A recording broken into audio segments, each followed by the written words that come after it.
عبدالله ابن مسعود سے فرمائی نا محبت والا حدیث مرته وی دام واوري چې ایمان هم تازه شي. عبدالله ابن مسعود فرمائی چې حب آل محمد یوما خیر من عبادت سنه ومن مات علیه دخل الجنه. عبدالله ابن مسعود سے فرمائی چې اهل بیت مبارک سره ټول عمر مینا پزړه کې ساتل دا خو پرېدا دا خو ډیره لویه خبره ده. عبدالله ابن مسعود فرمائی حب آل محمد محبت د اهل بیت د پیغمبر علیه السلام سره یومن صرف یو ورځ ستا اهل بیت علیهم السلام سره په زړه کې مینا او محبت مبارک فرمای خیر من عبادت سنه. عبدالله ابن مسعود فرمای د یو ورځ دا محبت د یو کال د عبادت نه بهتر دی. دا د زما او ستا اهل سنت و جماعت کتابو خبرې دي، روافض نه دي. تاسو په ذهن کې دا راځي چې دا روافض مونږ نه دا اخیشته خو نشي اهل بیت به مونږ روافض ته پریدو. هغه زمونږ امامان دي، زمونږ مشران دي، زمونږ ور سره د هر چا نه زیاته مینه ده.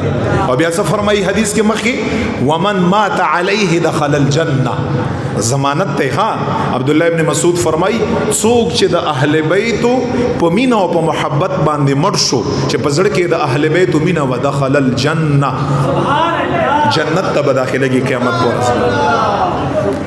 نو مبغض یا فی النار او محب یا فی الجنه.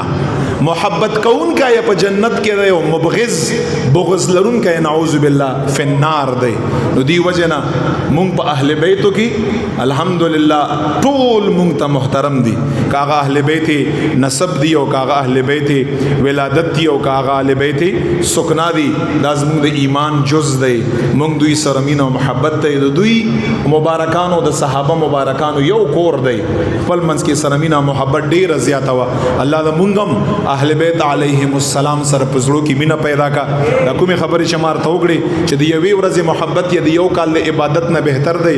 بیا هغه خلک چې ټول عمر پزړه کې د اهل بیت علیهم السلام مینه او محبت ساتي خو په صحیح طریقه باندې ساتي. ها زیاته علو د دې اجازه هم په اسلام کې نشته. دا یاد لري کومه طریقه د محبت چې چاره ته خودلې ابم هغه طریقه اپناو چې کومه راته رسول الله خودلې دا صلی الله علیه وسلم د اسلام په طریقه باندې یو ورځ مینا او محبت ور سره وکړه د کال عبادت نه بهتر. نو کزما اوستا ټول عمر اهل بیت علیهم السلام او صحابه کرام سره مینا محبت وا دا یو ورځم د یو کال عبادت نه ان شاء الله تعالی بهتر ده.